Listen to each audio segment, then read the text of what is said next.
Alors, première étape, je vais ouvrir l'image d'arrière-plan.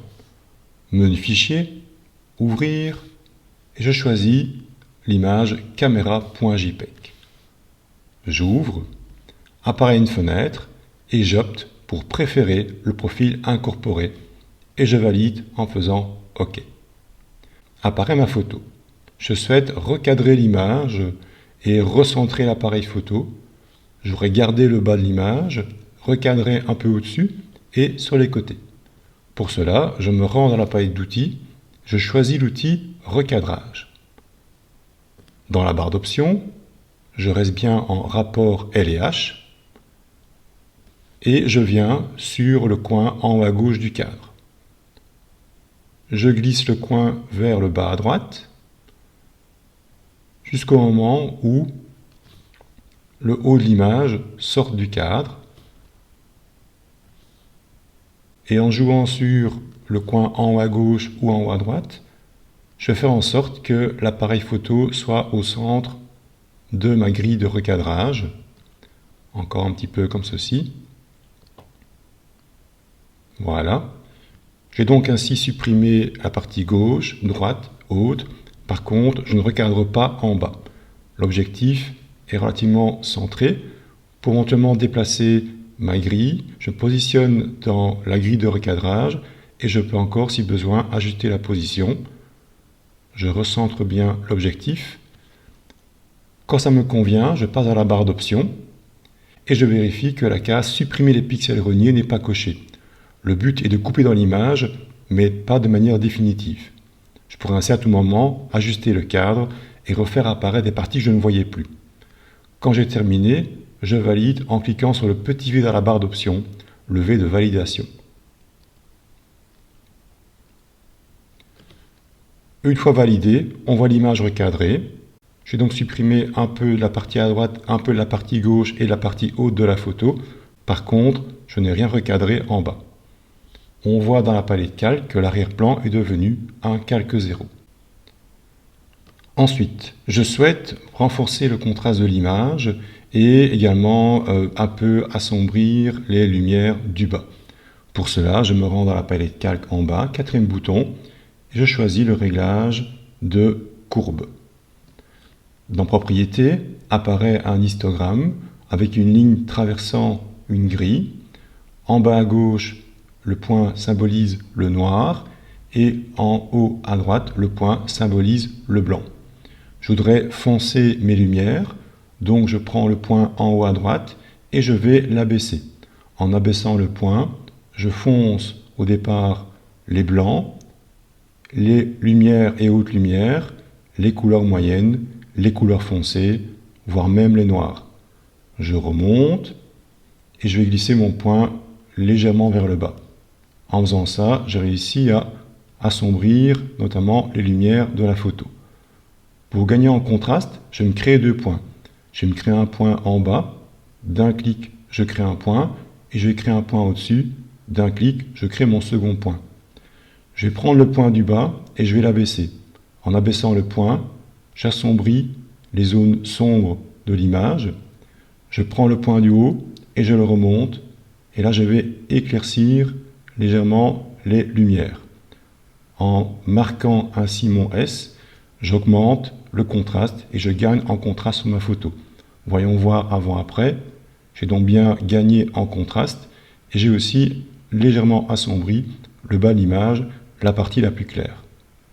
Notez également que la coloration un peu rougeâtre du noir à l'arrière-plan a disparu puisqu'on a ici assombri le noir de la photo. Je voudrais maintenant encore plus assombrir le bas de l'image. Pour cela, je me rends dans la palette calque en bas, quatrième bouton, et je choisis comme réglage le réglage de lumière et de contraste. Apparaît donc dans ma palette calque un nouveau calque, un calque de réglage, avec à gauche une icône symbolisant mon réglage de lumière et à droite un masque de fusion. Dans Propriétés, deux curseurs, je vais glisser mon curseur de lumière vers la gauche jusqu'à environ -100, ce qui va assombrir fortement pour l'instant l'ensemble de l'image. Je voudrais maintenant localiser mon impact uniquement dans le bas de la photo. Je vais donc pour cela inverser le masque de fusion. Pour cela, je fais commande I sur Mac et CTRL I sur PC. Le but est d'inverser le masque de fusion. On voit maintenant dans la palette calque, le masque de fusion qui au départ était blanc est devenu noir. Et donc maintenant, lorsqu'il devient noir, on ne voit plus le réglage. Ensuite, je prends l'outil pinceau, palette d'outils, à gauche, 5e outil. Je vais prendre comme couleur du blanc, à savoir l'inverse du noir, que l'on voit sur le masque de fusion. Pour cela, si vous avez comme moi du blanc en dessous et du noir au-dessus, j'enfonce la touche X sur le clavier pour inverser les couleurs, de telle manière que le blanc passe au-dessus et le noir passe en dessous. Quand c'est fait, je me rends dans la barre d'options en haut à gauche, je choisis une forme ronde avec une grande taille. Je vais prendre 500 pixels et une dureté égale à 0. Je vais mettre 50 en opacité. Avec mon pinceau, avec du blanc, 50 d'opacité, une grande taille de 500 pixels, une dureté à 0 sur le masque de fusion. Je vais maintenant passer sur le bas de l'image.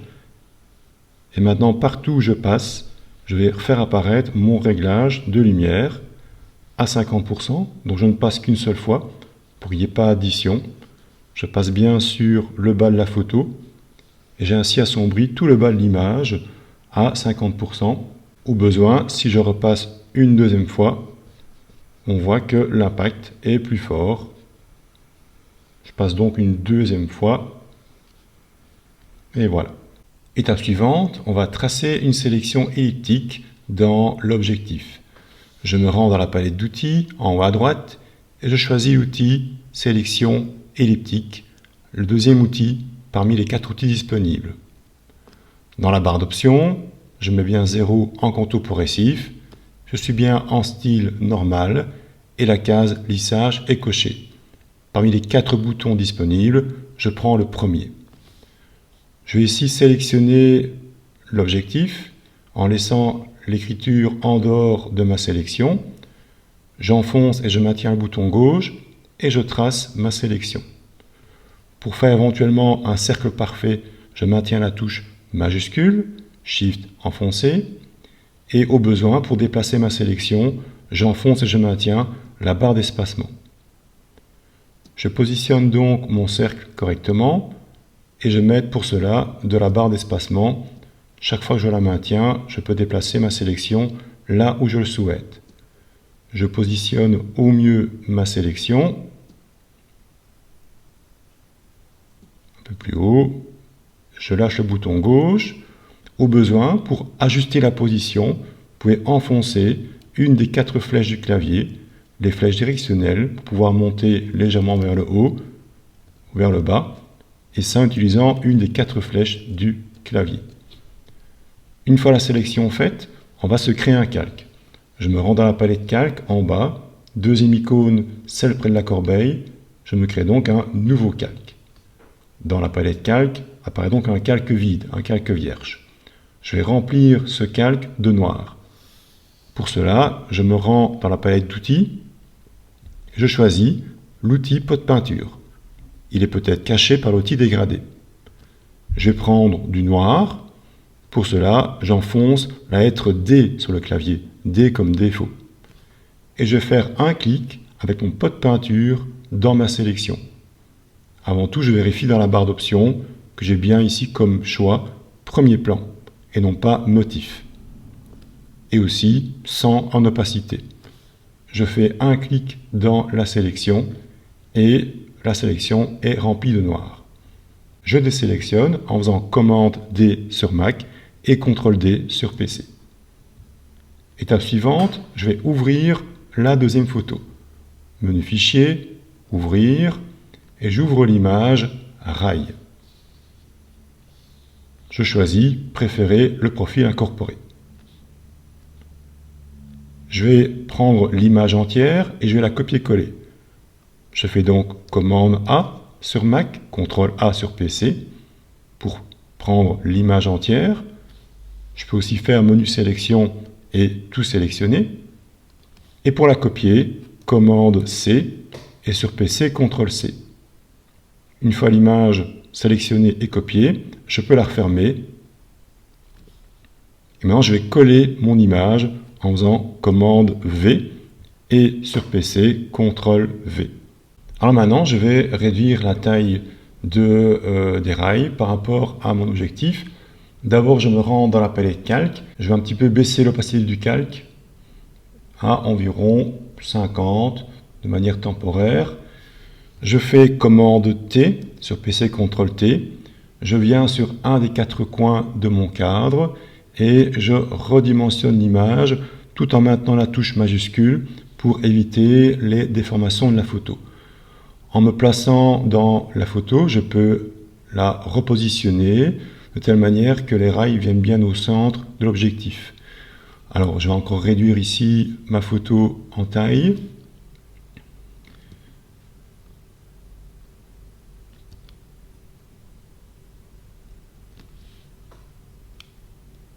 Alors, au niveau taille, on va plus ou moins réduire à environ 55%. On peut voir le pourcentage ici visible dans la barre d'options. 55% en largeur et en hauteur. Au niveau de la position, je fais en sorte plus ou moins que le haut du cadre vienne au bord de l'objectif, ce qui m'amène à avoir ici le point de fuite des rails plus ou moins au centre de l'objectif. Au niveau du bas, on est pas mal. Avant de valider, je m'assure ici que les rails ne sont pas coupés. À gauche, c'est correct. À droite, ça ne l'est pas. J'ai un petit peu tiré sur le coin inférieur droit. Voilà, comme ceci. Un tout petit peu repositionné. On est bon au niveau de la taille. Quand ça me convient, je valide par Enter sur le clavier. Je me rends dans la palette calque et je remets 100% en opacité. Je voudrais maintenant que les rails n'apparaissent que dans le rond. Pour cela, je vais écrêter mon calque. Je vais venir entre le calque avec les rails et le rond et je vais faire Alt plus un clic. En faisant Alt plus clic, va apparaître une petite flèche à gauche des rails et on voit que le mot calque est souligné. L'écrêtage a bien fonctionné.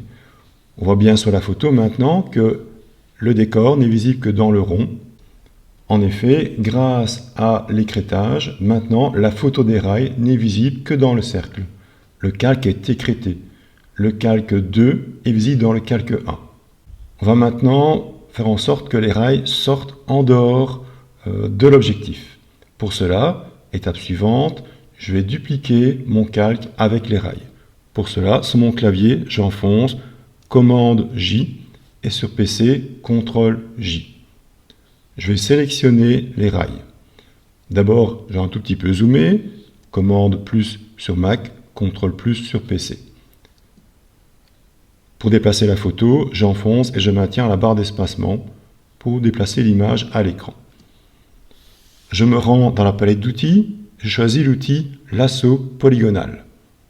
Dans la barre d'options, je prends le premier bouton pour faire une première et nouvelle sélection. Contour progressif égale à 0, lissage coché. Je me positionne au bord du rail, un premier clic, et clic par clic, je me rends tout au bout des rails, tout en veillant à longer les rails. Je traverse les rails, je viens de l'autre côté, et je longe l'autre côté. Je reviens au point de départ, apparaît un petit 0 et la sélection est fermée. Quand c'est fait, pour ne faire apparaître que les rails, je vais créer un masque de fusion. Je me rends dans la palette calque, en bas à gauche, troisième icône, le rectangle contenant un rond, et je fais un clic sur l'icône pour ajouter un masque de fusion. Le résultat, on voit maintenant les rails visibles et le décor autour a disparu. On voit dans la palette calque un masque de fusion. Le blanc correspond à la sélection et ce qui est visible. Le noir, ce qui n'est pas sélectionné et donc ce qui est invisible. Avant de continuer, je vais recentrer ma photo et faire un double clic sur l'outil main. Alors, je vais maintenant assombrir le premier plan au niveau des rails. Je vais me créer un calque au-dessus de mes rails et je vais prendre l'outil pinceau. Au niveau taille, je vais rester avec mes 500 pixels, avec mes 50 d'opacité, je ne change rien. Au niveau couleur, je regarde bien le noir et je vais peindre ici au premier plan. Je vous montre, je commence à peindre et on voit que la couleur dépasse en dehors des rails. Je voudrais que le noir ne sorte pas en dehors des rails. Pour cela, de nouveau, je vais faire un calque écrêté. Je me rends donc dans la palette calque. Entre mon nouveau calque et les rails, de nouveau, je vais faire un calque écrêté. Je me positionne entre les deux, j'enfonce et je maintiens la touche Alt, Option sur Mac, et je fais un clic, Alt plus clic. En faisant ça, de nouveau, je fais un calque écrêté. Ça veut dire quoi? Ça veut dire que maintenant, tout ce que je vais peindre comme couleur noire sur ce calque ne sera visible qu'ici en dessous, à savoir, pour être précis, dans les rails qui sont visibles dans le masque de fusion. Si je continue à peindre, je ne dépasse plus en dehors des rails. Je voudrais un tout petit peu atténuer l'effet. Je me rends dans la palette calque, en haut à droite, je vais un petit peu baisser l'opacité du calque à environ 60 et je vais mettre mon calque en mode produit. Je voudrais maintenant mettre un flou sur les rails au premier plan. Je viens dans la palette calque et je clique sur la vignette correspondant au rail. Je me rends dans le menu filtre, galerie d'effets de flou et bascule et décentrement. Va apparaître un environnement dédié au flou avec 4 lignes. Alors le flou commence en bas de la photo. À partir des lignes en tiré, le flou commence à s'atténuer et le flou s'arrête au niveau de la ligne pleine, la ligne ici gris-blanche. Entre les deux lignes pleines, il n'y a pas de flou et ça recommence au-dessus. De la deuxième ligne pleine au tiré, le flou est progressif et des tirés ici au-dessus, au bord supérieur de ma photo, le flou est au maximum. On a donc une progression dans le flou, flou au maximum, flou de moins en moins fort, pas de flou, flou de plus en plus fort et flou au maximum. Je vais un petit peu dézoomer, commande moins, sur PC, CTRL moins. Je vais d'abord peut-être tirer la ligne du bas, je vais la mettre en dehors de ma photo, je vais prendre la ligne gris-blanche et je vais la positionner plus ou moins là où s'arrête mon flou. Par contre, comme je ne veux pas de flou au-dessus, je vais remonter la ligne du haut en dehors de la photo. Ainsi, je n'ai pas de flou au-dessus, je n'ai un flou qu'en dessous. Quand c'est fait, je vais ajuster mon flou, soit en tournant la petite bague ici blanche, soit en passant ici à droite dans la case flou.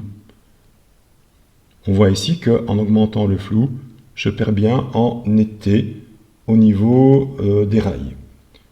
Je vais ici régler mon flou plus ou moins à 20. Une fois que c'est fait, je passe dans la barre du haut et je clique sur le bouton OK. Il calcule. Voilà donc le résultat. Alors je voudrais un tout petit peu que ce soit un peu plus sombre sur les coins ici en bas à gauche et en bas à droite. Ce que je vais faire, tout simplement, je vais venir dans la palette calque, cliquer sur mon calque de lumière et de contraste et je vais en faire un double. Pour cela, sur mon clavier, commande J et sur PC, CTRL J pour pouvoir assombrir un peu plus le bas de l'image. Voyons donc voir avant et après. Avec l'addition des deux réglages, l'effet est beaucoup plus fort. Je souhaite maintenant appliquer une coloration légèrement orangée jaunâtre au paysage dans l'objectif, de couleur un petit peu automnale. Pour cela, d'abord je me crée un calque. Je me rends dans la palette calque et j'active le calque avec l'ombre des rails. Je me rends en bas à droite dans la palette calque et je crée un nouveau calque en cliquant sur l'icône de création de calque. Je passe à la palette d'outils, je conserve ou je reprends l'outil pinceau et je vais ajuster la taille un peu plus grand que actuellement je vais mettre environ plus ou moins la taille de l'objectif, plus ou moins 1100 pixels, avec une dureté à 0. Je vais remettre 100% en opacité et je vais remplacer la couleur noire par une couleur orangée. Pour cela, je me rends en bas dans la palette d'outils et je fais un clic sur le carré de premier plan. Apparaît le sélecteur de couleurs. Alors, soit je déplace mes curseurs ici en dessous vers le haut ou vers le bas pour choisir ma couleur. Exemple, en plaçant mes curseurs à ce niveau-ci, j'obtiens des couleurs orangées. Ou bien, je vais carrément entrer dans les cases RVB, rouge, vert, bleu, les trois couleurs. J'entre 136 au niveau du rouge. Je vais choisir 67 au niveau du vert et je laisse 0 au niveau du bleu. J'obtiens donc comme ça un brun orangé. Une fois la couleur créée, je clique sur OK. Avec mon calque ainsi créé, ma couleur et mon pinceau, je viens dans l'objectif et je vais faire 2-3 clics sans bouger ma souris. Un clic, un deuxième, un troisième. Je m'arrête là. La couleur est beaucoup trop visible. Je me rends dans la palette calque en haut à gauche et je vais changer le mode de fusion. Je vais remplacer le mode de fusion normal par le mode de fusion densité couleur moins. Je vais laisser 100% en opacité. Je vais maintenant me créer un petit effet de lumière dans le haut des sapins, plus ou moins. Donc je vais me créer un nouveau calque, palette calque en bas, l'icône près de la corbeille. Je vais réduire la taille de mon outil. Je vais revenir plus ou moins à 600 pixels, avec ma dureté toujours à 0 et toujours 100 en opacité. Et je vais remplacer mon brun par un jaune doré. Pour cela, je clique sur la couleur du premier plan dans la palette d'outils et je vais venir choisir ici un brun plus orangé, un peu plus haut dans le sélecteur de couleurs. Un clic. Je valide par OK. Je vais venir plus ou moins au sommet des sapins, plus ou moins comme ceci, et je vais faire 2-3 clics sans bouger ma souris. 1, 2 et 3. Quand c'est fait, je vais changer le mode de fusion. Je passe donc dans la palette calque et je remplace le mode de fusion normal par le mode de fusion superposition. Une fois le mode de fusion changé, je me rends en haut à droite dans la case opacité et je vais mettre environ 80% d'opacité. Je vais me créer un troisième calque. Je me rends en bas à droite dans la palette calque, icône de création de calque. Je vais choisir un point plus petit. Je vais prendre 300 pixels. Remplacer ma couleur orangée brune par une couleur peut-être plus jaunâtre. Un peu jaune doré comme celui-ci. Je me positionne plus ou moins au niveau de l'endroit où je vais apparaître ma lumière, à la cime des sapins, et je vais faire également 2-3 clics. 1, 2. Je me rends dans la palette calque, je change le mode de fusion en superposition et dans la case opacité, je réduis environ 60%. Au besoin, si vous souhaitez agrandir ou réduire la tâche de lumière, vous faites commande T sur Mac et CTRL T sur PC, vous venez sur un des quatre coins, vous pouvez ainsi agrandir ou réduire votre effet de lumière ainsi que le déplacer là où vous le souhaitez. Ça me paraît bien ici. Je valide par Enter. Alors, je souhaite maintenant mettre un effet de lueur qui rayonne sur les rails et sur le tissu sur lequel est posé l'appareil photo. Je me rends dans la palette calque et je me crée un quatrième calque. Je vais remplacer ma couleur jaune par un brun beige. En cliquant sur le carré de couleur premier plan, apparaît le sélecteur. Je glisse mon curseur plus bas dans les bruns orangés et je valide par OK. Dans la barre d'options de mon pinceau, j'augmente la taille à 500 pixels et je vais réduire son opacité à environ 30 d'opacité. Je vais faire déjà des premiers clics sur les rails. Je fais quelques clics, histoire de fondre ma couleur avec les rails et le tissu. je me rends dans la palette de calque en haut à gauche et je remplace le mode de fusion normal par le mode incrustation. Je vais encore faire quelques clics sur le tissu ici à gauche, quelques clics à droite, un tout petit peu devant, et voilà. Je vais maintenant dans la barre d'options mettre moins d'opacité, par exemple 10, et faire quelques clics pour que la couleur soit un peu moins présente. Voilà.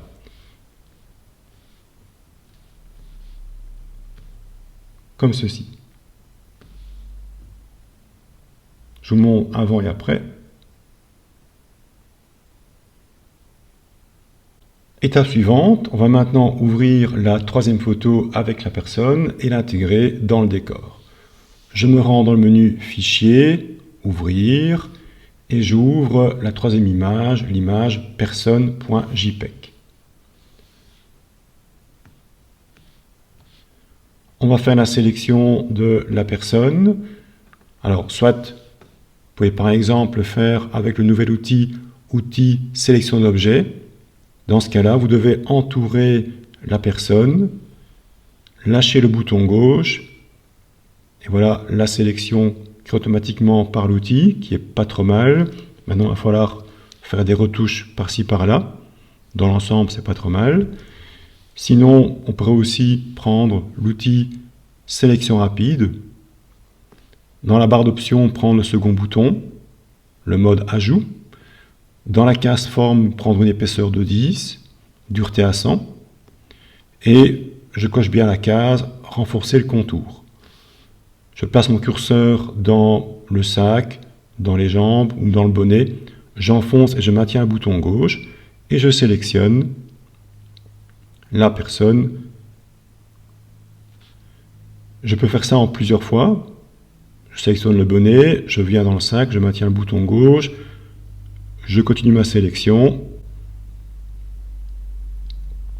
Alors, petite astuce, vous voyez ici que la sélection a pris le vert entre le bras et le dos. La raison, c'est que le bras et le dos sont très très proches. Pour éviter ça, je vous montre, avant de prendre le bras, je viens dans la zone que je ne souhaite pas sélectionner, j'enfonce et je maintiens la touche Alt, apparaît un petit moins dans l'outil, et je vais faire un trait dans ce que je ne veux pas sélectionner. Alt, et je fais mon trait, je lâche la touche Alt, je reviens dans le bras, je fais ma sélection, et automatiquement on voit que la partie verte n'est pas englobée dans la sélection, grâce au fait que j'ai soustrait la zone avant de sélectionner. Je continue et je promène mon curseur dans l'élément que je souhaite sélectionner. Dans ce cas-ci, j'ai plutôt opté pour l'outil lasso polygonal. Je désélectionne, commande D sur PC, CTRL D, et je fais ma sélection au lasso polygonal. Je zoome un petit peu, commande plus, commande moins pour dézoomer, sur PC, CTRL plus, CTRL moins, et barre d'espacement pour naviguer sur la photo. Je prends l'outil lasso polygonal, barre d'options, premier bouton, pour faire une nouvelle sélection, contour progressif à 0, lissage, coché, et c'est parti, clic par clic, je vais faire le tour de la personne.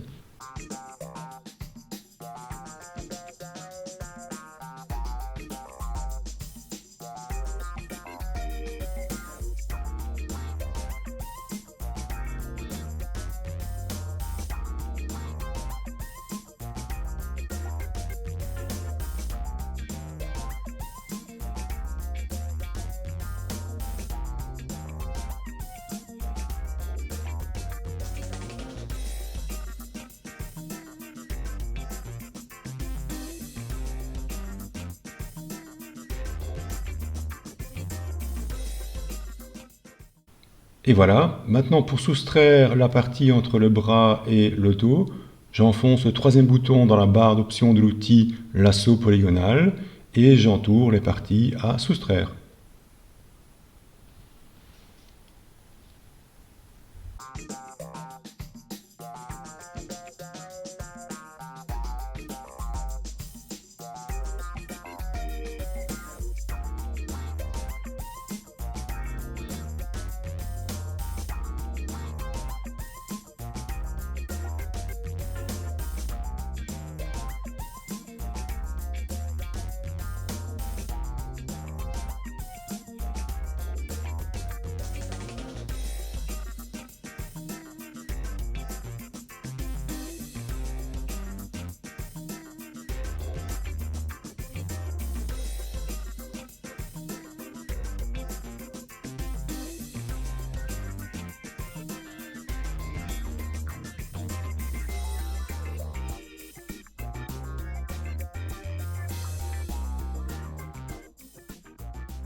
Alors quand la sélection est faite, pour récupérer un petit peu de matière dans le bonnet et dans les manches, on va faire menu filtre, filtre caméra raw, et on va dans le panneau réglage de base, ici à droite, diminuer les tons clairs pour trouver un peu de matière.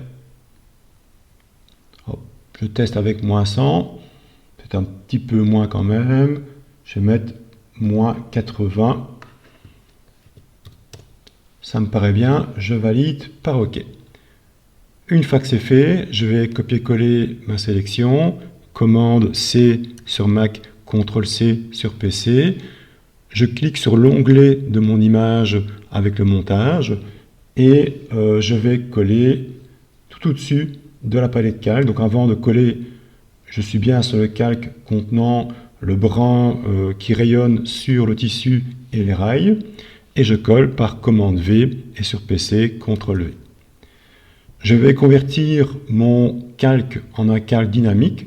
Je pourrais ainsi faire des tests au niveau de la taille et selon les besoins, agrandir, réduire la taille de mon sujet sans chaque fois perdre de qualité. Chaque fois, je ferai appel au cadre de transformation. Pour cela, je me rends dans la palette calque, je fais clic droit sur mon calque et je vais faire convertir en objet dynamique. Quand ça fonctionne, apparaît une icône en bas à droite qui montre que mon calque est bien dynamique.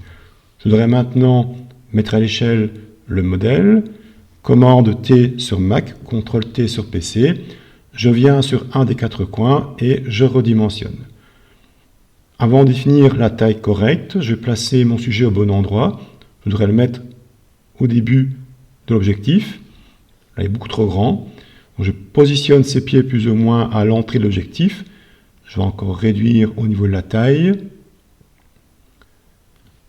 Voilà, je pense qu'avec environ 20-22%, on n'est pas trop mal. Dans la barre d'options, on a le pourcentage ici en haut à gauche.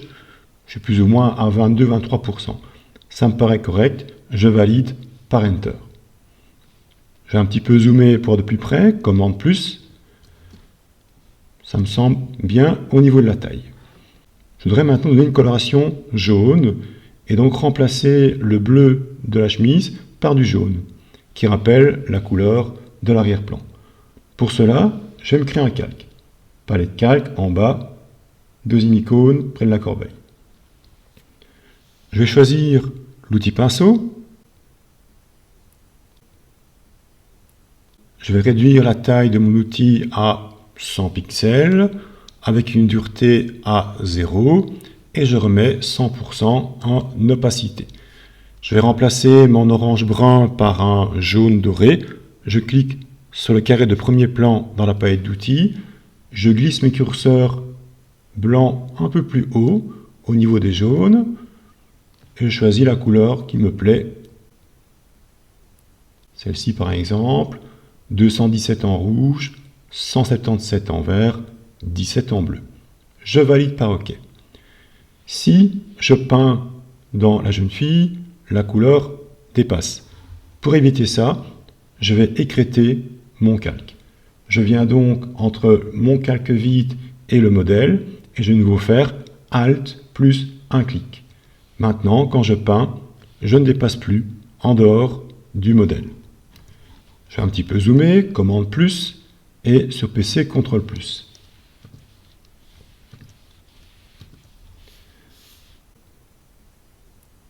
Je vais encore réduire un tout petit peu la taille de mon outil. Je vais la mettre, après avoir testé, à 20 pixels. Je vais mettre directement mon calque dans le mode fusion qui me convient. Je me rends en haut à gauche à la palette calque et je vais choisir le mode de fusion couleur.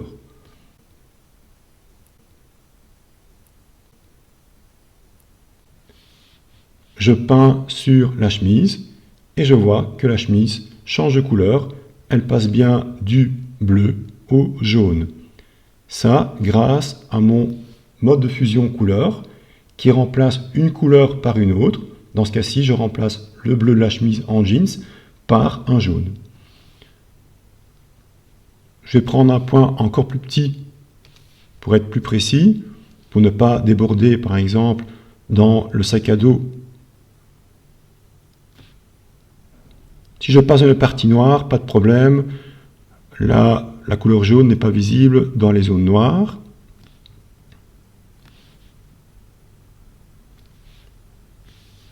Je prends un point encore plus petit pour passer ici. Ou encore là.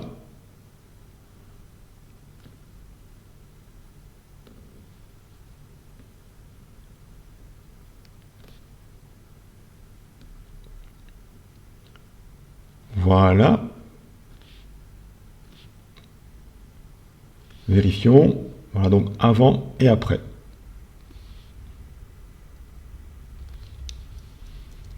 Je dézoome, commande moins. Astuce, si vous souhaitez modifier la couleur de la veste, je reste bien sur mon calque contenant le jaune. Je me rends en bas à gauche dans la palette calque. Je fais un clic sur le bouton et fixe les effets spéciaux. Et je prends parmi les effets l'effet d'incrustation couleur. Apparaît la fenêtre. Dans la case mode de fusion, je vais remplacer le mode de fusion par défaut par le mode de fusion couleur. Un clic dans le rectangle à droite et je change ma couleur et on voit en temps réel la couleur changer. Je peux remettre du bleu, du mauve, du rouge et peut-être prendre plus un jaune orangé. Plus comme ceci par exemple.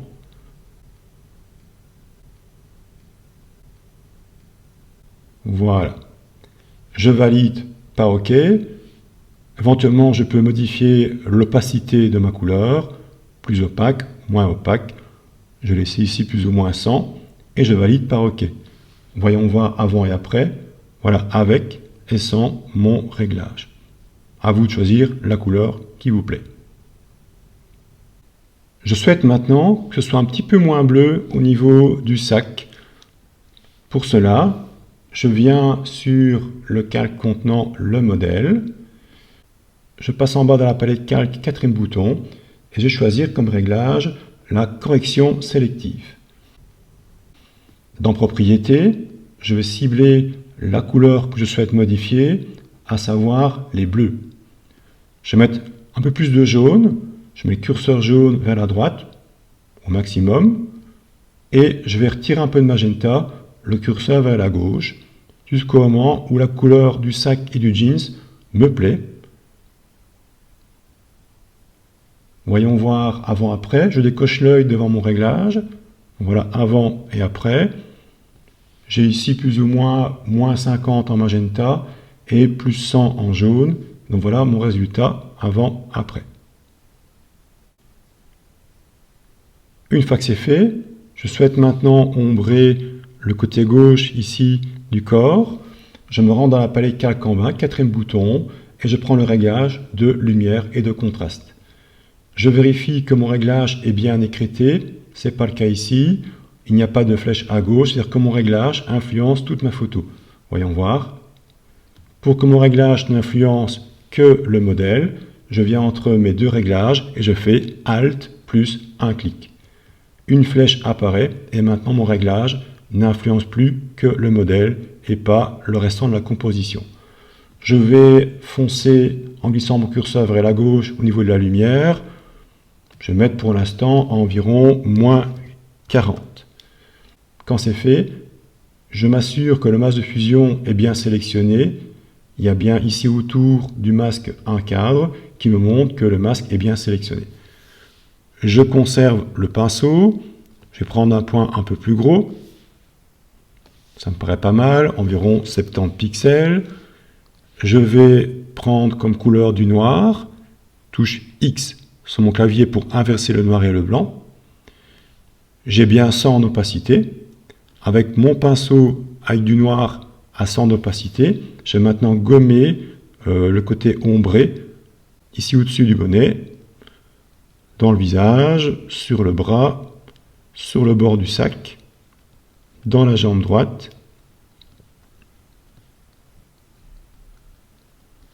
Voilà, voyons voir. J'ai donc ainsi ombré le côté gauche, mais pas le côté droit. Si maintenant je règle la lumière, l'impact ne se fait que d'un côté à gauche et pas à droite. je reste bien à environ moins 40. Voilà, avant et après. On va maintenant s'occuper de l'ombre portée de la jeune fille. On va un petit peu dézoomer, commande moins, et sur PC, CTRL moins.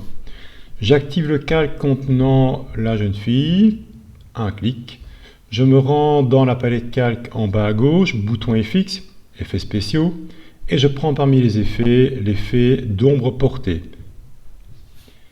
Dans la fenêtre, je vais régler différentes options. Je vais mettre le mode de fusion en mode produit. Je vais laisser la couleur en noir. Je vais ici annuler le bruit à 0. L'angle n'a pas d'importance, la distance non plus. Au niveau grossi, je vais laisser à 0. Et au niveau taille, je vais laisser plus ou moins à 10. Et donc, avec du noir, produit, l'angle n'a pas d'importance, distance 0, grossi 0 et taille à 10. Je vais aussi mettre 100% en opacité. Et quand ça me convient, je valide par OK. Je voudrais maintenant mettre l'ombre en dessous de la jeune fille et donc derrière elle. Pour cela, je me rends dans le menu calque, ensuite style de calque, et dans style de calque, je vais choisir créer un calque. Il se peut qu'apparaisse un message d'avertissement. Si c'est le cas, vous faites OK. Dans la palette calque, apparaît maintenant en dessous de votre calque un nouveau calque qui s'appelle ombre portée. Cliquez sur ce calque pour le sélectionner et vous allez faire commande T et sur PC CTRL T. Placez-vous en haut du cadre, enfoncez la touche majuscule et tirez le cadre vers le bas. Inversez le sens de l'ombre. Une fois que c'est fait, placez votre curseur dans le cadre et replacez l'ombre au niveau des pieds. Quand c'est fait, je reviens ici à la tête de l'ombre avec la touche majuscule et je tire pour définir la taille de mon ombre. Ça me paraît pas mal. Je valide par Enter et le cadre disparaît. Je souhaite que mon ombre soit moins visible. Je me rends dans la palette calque et dans la case opacité, je vais diminuer et je vais mettre environ 70%. Pour fondre la fin de l'ombre, je vais ajouter un masque de fusion. Palette calque en bas, troisième icône, et j'ajoute un masque de fusion à mon ombre.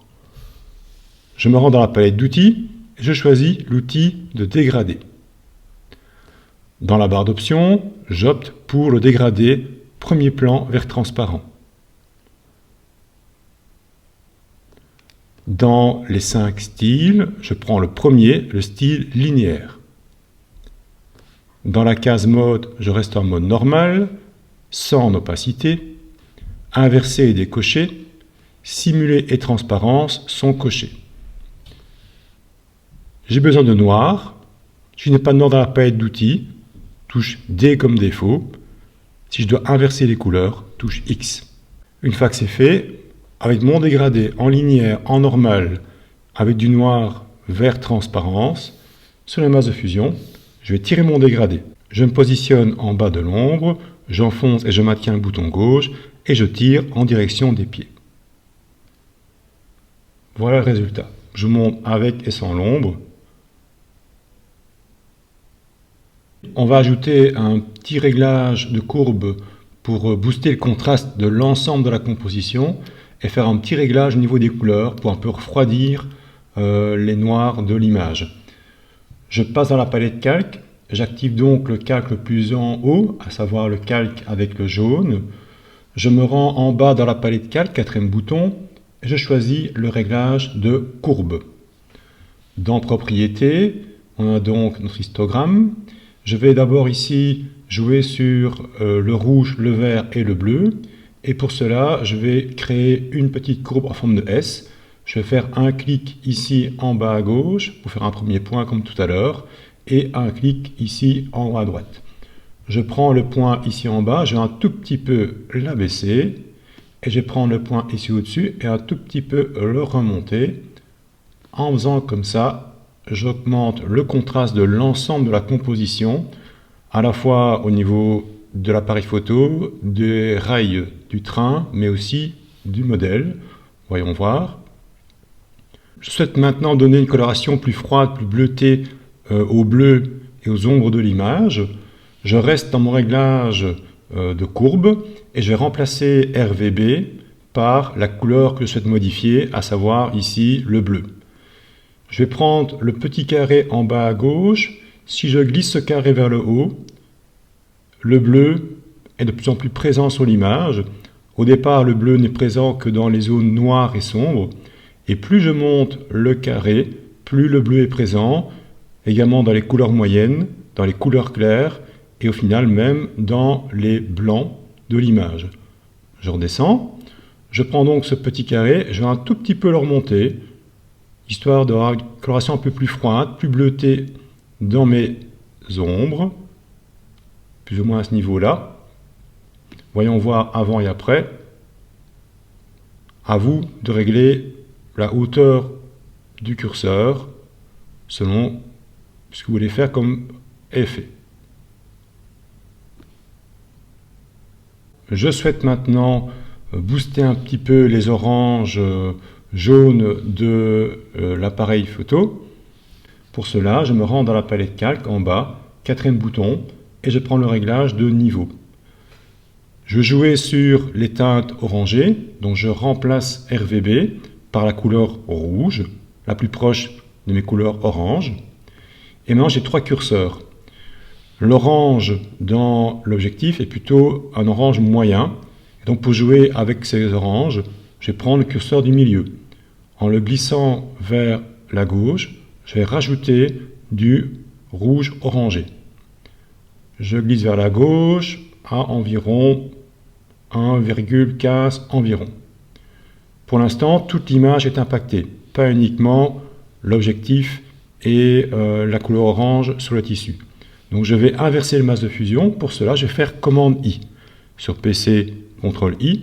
Et en faisant ça, le masque de fusion s'inverse. Ça veut dire que maintenant, la vignette blanche devient noire et que maintenant, le réglage n'est plus visible. Pour le rendre visible par endroits, à savoir ici dans l'objectif et sur le tissu, je vais prendre l'outil pinceau avec une forme assez épaisse. Je vais prendre au moins 600 pixels avec une dureté de 0, avec 100% en opacité, et je vais ici, à la place du noir, prendre du blanc. Touche X sur le clavier.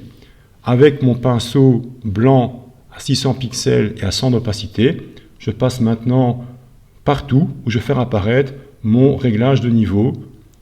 Je passe donc sur l'objectif, je passe également sur la couleur orange sur le tissu,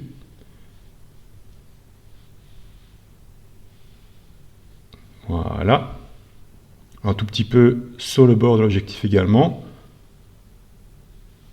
Voilà, voyons voir avant et après. Et donc grâce au fait que j'ai inversé le masque de fusion, maintenant le réglage n'est visible que dans l'objectif, sur le tissu et pas ailleurs. Voilà donc avant et après. Pour voir le résultat final, je vais masquer les panneaux, j'enfonce la touche tabulation sur le clavier. Je peux ainsi voir le résultat sans être dérangé par l'interface de Photoshop. Il me reste mes règles. Si je fais commande R ou CTRL R, elles disparaissent. Donc voilà l'image finale. Commande plus, je peux zoomer. Commande moins, je dézoome.